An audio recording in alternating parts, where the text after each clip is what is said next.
Hi, it's Jessica Damaso with WTF Health. I'm here at the Barcelona Health Hub, and joining me right now, I have Julio Mayol. He is the Chief Medical and Innovation Officer at the Hospital Clinico San Carlos. So for everybody who's watching, give us a sense of where is the clinic located? How big are you? Tell us a little bit about your health system. My hospital is a public hospital in Madrid, here in Spain, and it's a large hospital. It was founded in 1778. So wow. it's So a lot of history. Yeah, it's an old institution with 800 beds and around 1,200 doctors. Okay. So it's a rather large institution. It's an academic institution.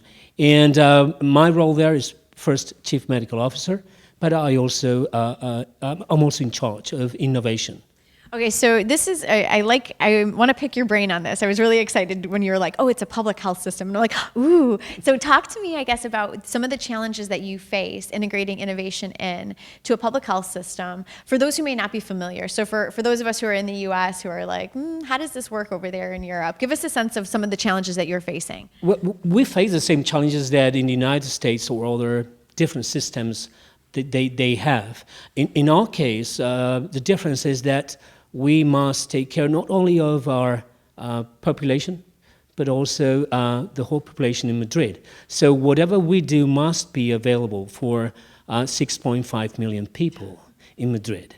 So we have a broader approach to problems because we want to deliver better value, not only personalized value, but also population-based value.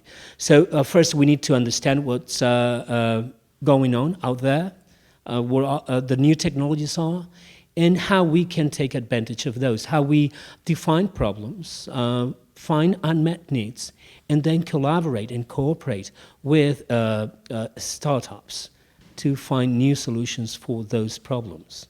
So paint a picture for me, I guess, about how this is so different. Because, I mean, this is like, when you say broad, it's like truly any one of those 6.5 million people could walk into your door at any time. Exactly. So, so this is a level up here, right? So talk me through, I guess, some of the things that, a startup that may not understand about what that means to the chief medical officer.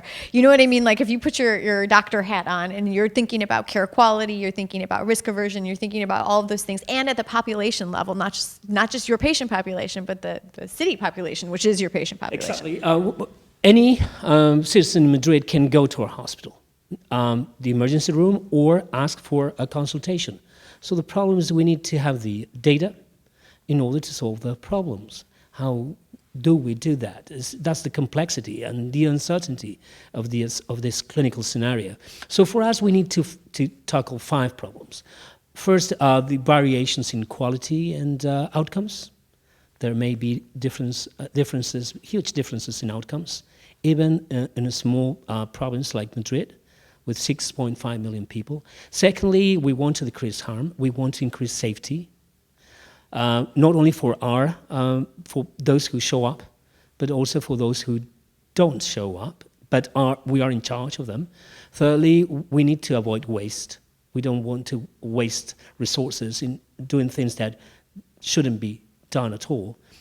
Fourth, we want to have equity, and that's the difference between the United States, the system, or whatever is there, and our system.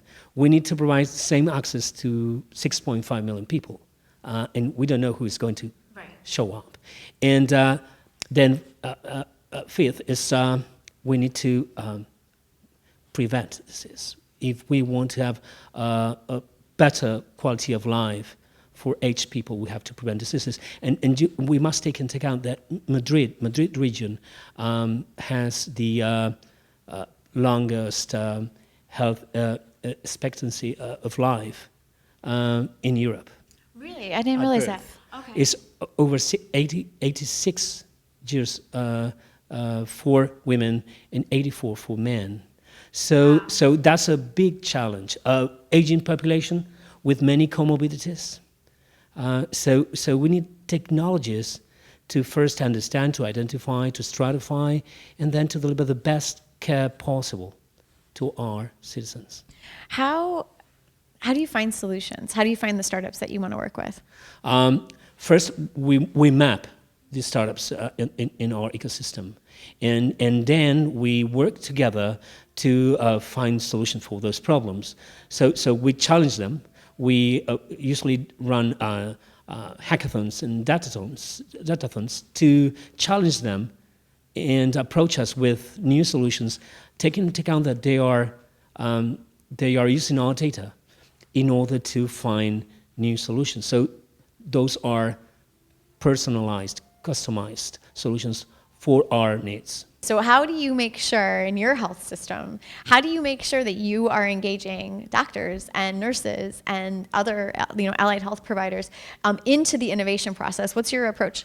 We have an innovation in it, and then whenever we find a project that we want to develop, we engage all those involved in the whole cycle of care, not just those who are motivated, also those who don't like it, who would reject it because we want to learn from them. Those people need to be engaged, right? In addition to that, we incorporate patients from the very beginning because we want to improve patients' experience. Otherwise, we can come up with a solution that is not of no benefit to patients. So we have a patient committee, and we select patients to be involved in projects. So they co-design and collaborate to get the new solution up and running. What are you most excited about for the future of health?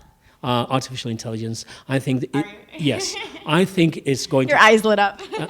I think it's going to change how we practice medicine for sure, but not for the worse, for the better, if we are smart enough, if we know exactly what we want to achieve. And the digital transformation is not about doing more, it's about doing the right thing and getting the right outcomes.